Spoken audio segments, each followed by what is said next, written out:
Sir అలాగే పిల్లల్లో digestive system చాలా ఇష్యూస్ ఉంటాయి. దాని సింటమ్స్ ఎలా ఉంటాయి, దాని కాజెస్ ఏంటో చెప్తారా? యూజువల్ డైజెస్టివ్ సిస్టమ్ ఇష్యూస్ అండి కామన్గా మీరు చెప్పినట్టు పిల్లల్లో వస్తూ ఉంటాయి. రెండు కామన్ థింగ్స్, ఒకటి వాంతులు.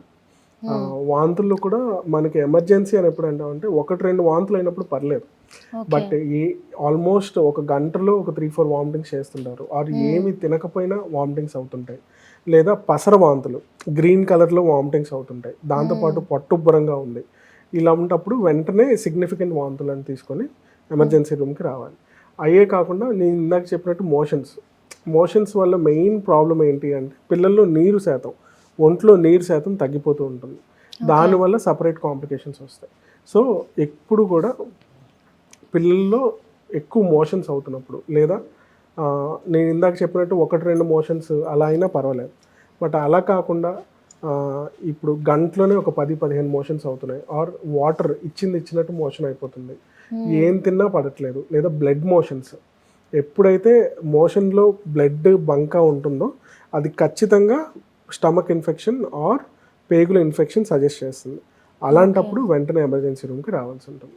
అండ్ వీటన్నిటితో పాటు ఎప్పుడైతే పొట్ట ఉబ్బరంగా ఉంటుంది, పిల్లాడు ఎప్పుడైతే మోషన్ వెళ్ళడో లేదా మోషన్ వెళ్ళకుండా వాంతులు అవుతున్నాయి, ఒక్కొక్కసారి 6 నెలల పిల్లలకి ఇంటుసెసెప్షన్ అంటాం. ఇంటుసెసెప్షన్ అంటే ఏంటంటే పిల్లాడు చాలా ఇదిగా ఏడుస్తుంటాడు 6 నెలల వయసులో. ఇంటుసెసెప్షన్ అంటే ఏం లేదంటే నథింగ్ బట్ పేగు మడతపడటం.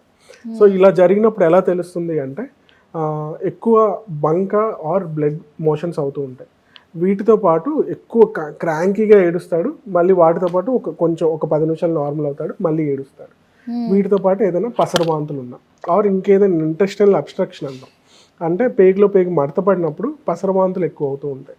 సో ఈ డైజెస్టివ్ సిస్టమ్ సంబంధించిన ప్రాబ్లమ్స్ పిల్లల్లో ఈ విధంగా ఉంటాయి. ఓకే, కాజెస్ అసలు ఎందువల్ల అలా అవుతుంది సార్? ఫుడ్ వల్ల? ఫుడ్ వల్ల అనేం లేదండి. నేను ఇందాక చెప్పినట్టు రోటావైరల్ డయేరియా మోస్ట్ కామన్ వచ్చేసి రోటావైరస్ డయేరియా. అవే కాకుండా ఇంకా అదర్ ఇన్ఫెక్షన్స్ ఏదైనా రావచ్చు. సో బ్యాక్టీరియల్ ఇన్ఫెక్షన్స్ అవ్వచ్చు, లేదా అమీబిక్ ఇన్ఫెక్షన్స్ అవ్వచ్చు. ఇప్పుడు పిల్లల్లో ఎక్కువ బయట ఫాస్ట్ ఫుడ్స్ తింటున్నారు, లేదా బయట ఫుడ్స్ ఎక్కువ ప్రిఫర్ చేస్తున్నారు. ఇలాంటప్పుడు పేగులు ఇన్ఫెక్షన్ వచ్చి లేదా ఇంటెస్టైనల్ ఇన్ఫెక్షన్స్ రావడానికి ఎక్కువ ఛాన్స్ ఉంటుంది. ఓకే సార్, ఇన్ఫెక్షన్స్ అంటున్నారు కదా, ఇప్పుడు చూసుకుంటే చిన్న పిల్లల నుంచి అందరికీ ఇన్ఫెక్షన్స్ అనేది చాలా వస్తుంది. ఇప్పుడు చూసుకుంటే ఇన్ఫెక్షన్స్ అనేది చాలా జరుగుతున్నాయి చిన్నపిల్లల, అది మెడికల్ ఇన్ఫెక్షన్స్ కూడా వస్తున్నాయి. అలాంటప్పుడు అలాంటి జాగ్రత్తలు తీసుకోవాలి మనం. ఫస్ట్ థింగ్ అండి, ఇన్ఫెక్షన్ వచ్చినప్పుడు పిల్లలకి ఎలా బయటపడుతుంది అంటే మోస్ట్ కామన్గా వచ్చేది ఫీవర్ అండి. సో ఫస్ట్ ఫీవర్ వస్తుంది. ఫీవర్ ఇందాక ఫిట్స్ అన్నది సిమ్టమ్ అని చెప్పాను కదా, అలాగే ఫీవర్ కూడా ఒక సిమ్టమ్. సో ఈ ఫీవర్ దేనివల్ల అయినా రావచ్చు. లంగ్ ఇన్ఫెక్షన్ అవ్వచ్చు, బ్లడ్ ఇన్ఫెక్షన్ అవ్వచ్చు, స్టమక్ ఇన్ఫెక్షన్ అవ్వచ్చు, లేదా బ్రెయిన్ ఇన్ఫెక్షన్ అవ్వచ్చు. సో ఏ ఇన్ఫెక్షన్ ఉన్నా ఫస్ట్ మనకు తెలిసేది ఫీవర్. సో ఈ ఫీవర్ వచ్చినప్పుడు అన్ని ఫీవర్స్కి పిల్లల్లో మోస్ట్ కామన్ ఫీవర్స్ వచ్చేసి వైరల్ ఫీవర్స్. సో ఈ వైరల్ ఫీవర్ లక్షణాలు ఎలా ఉంటాయి అంటే యూజువల్గా ఒక ఫస్ట్ 3 డేస్లో పిల్లలకు కొంచెం ఫీవర్ ఉంటుంది. ఫీవర్ ఉన్నప్పుడు డల్ అయినా ఫీవర్ తగ్గంగానే నార్మల్ అయిపోతారు. ఇప్పుడు ఫీవర్ వచ్చింది, మనం ఏదైనా మందు ఇచ్చి ఫీవర్ ఎఫెక్ట్ తగ్గంగానే పిల్లలు యాక్టివ్ ఉంటారు. మళ్ళీ ఫీవర్ వచ్చినప్పుడు కొంచెం డల్ అవుతారు. దాన్నే ఇంటర్ఫెబ్రైల్ పీరియడ్ అంటాం. సో ఆ టైంలో పిల్లలు యాక్టివ్గా ఉంటే మోస్ట్లీ అది వైరల్ ఫీవర్స్ అవ్వచ్చు, లేదా usually fevers associated with cold, cough ఏదైనా కామన్గా ఉంటుంది, అది కూడా మోస్ట్లీ వైరల్ ఫీవర్స్. సో ఒక 3 డేస్ ఆర్ 4 డేస్ దాటి పిల్లలకి ఇంకా ఫీవర్ ఉంటుంది అన్నప్పుడు ఎప్పుడైనా హాస్పిటల్ తీసుకురావడం మంచిది. అలాంటప్పుడు మనం కొంచెం ఎవాల్యుయేట్ చేసి, ఒక్కొక్కసారి వైరల్ ఫీవర్స్ వచ్చినప్పుడు మన పిల్లల్లో ఇమ్యూనిటీ డౌన్ అయిపోయి సెకండరీ బ్యాక్టీరియల్ ఇన్ఫెక్షన్స్ అంటారు. సో ఆ బ్యాక్టీరియల్ ఫీవర్స్ కూడా వస్తుంటాయి. అది ఎప్పుడు సిగ్నిఫికెంట్, దానికి యాంటీబయాటిక్స్ అవసరం. యూజువల్లీ వైరల్ ఫీవర్స్కి యాంటీబయాటిక్స్ అవసరం ఉండదు. సో ఎప్పుడెప్పుడు కొంచెం అర్జెంటుగా హాస్పిటల్కి రావాలి అంటే, ఇందాక నేను చెప్పినట్టు ఫస్ట్లోనే ఫీవర్ వచ్చినప్పుడు, ఫిట్స్ వచ్చినా, ఆర్ బేబీ మగతగా పడుకుంటున్నాడు, ఎక్కువ ఫీడింగ్ తీసుకోవట్లేదు, ఏమిచ్చినా వాంతులు అయిపోతున్నాయి, లేదా ఎక్కువ మోషన్స్ అయిపోతున్నాయి, లేదా ఫీవర్తో పాటు అసలు మనం మందులు ఇవ్వలేకపోతున్నాం. ఇప్పుడు ఎంత ఫీవర్ ఉన్నా నార్మల్గా పిల్లలు తింటూ ఆడుకుంటూ ఉంటే మనకు పర్వాలేదు, బట్ తినకపోతే మాత్రం ఎక్కువ డిహైడ్రేషన్ వచ్చేస్తుంది. అలాంటప్పుడు ఎక్కువ ఇబ్బంది అవుతుంది.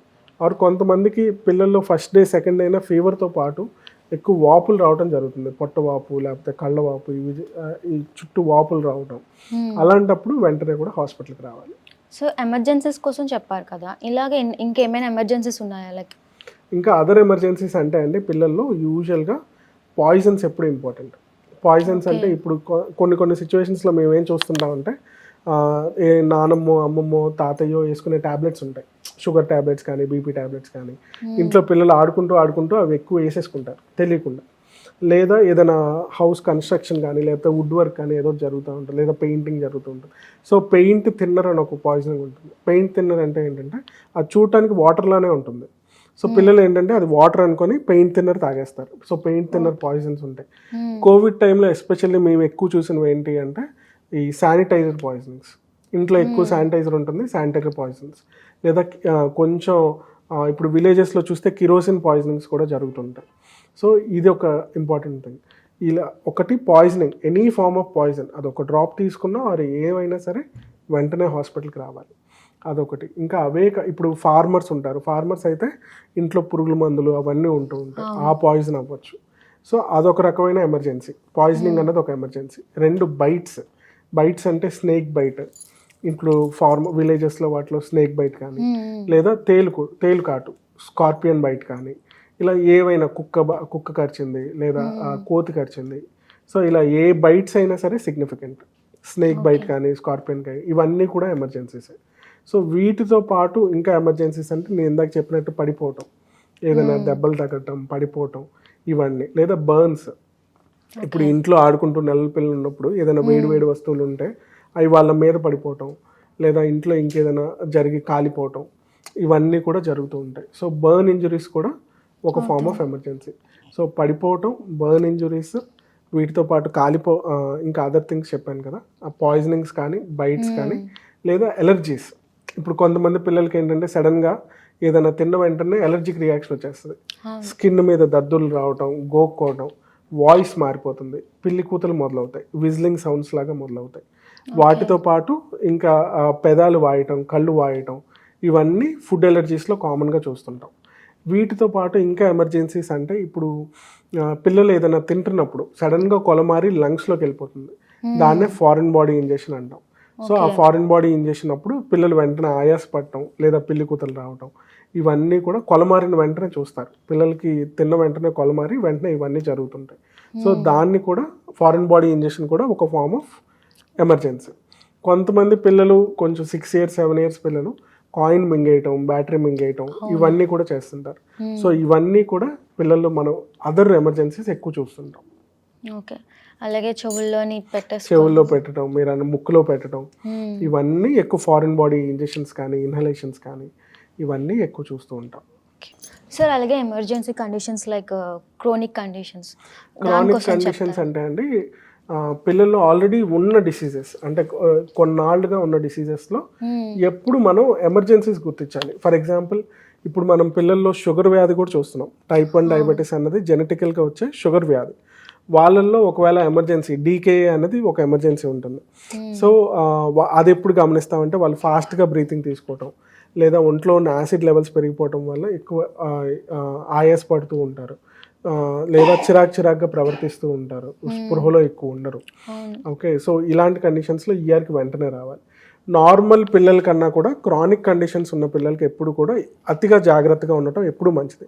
పిల్లల్లో పుట్టినప్పటి నుంచి కూడా హార్ట్ కండిషన్స్ ఉంటాయి, అంటే పుట్టినప్పటి నుంచే గుండెలో హోల్ ఉండటం, లేదా గుండె అబ్నార్మల్గా ఉండటం.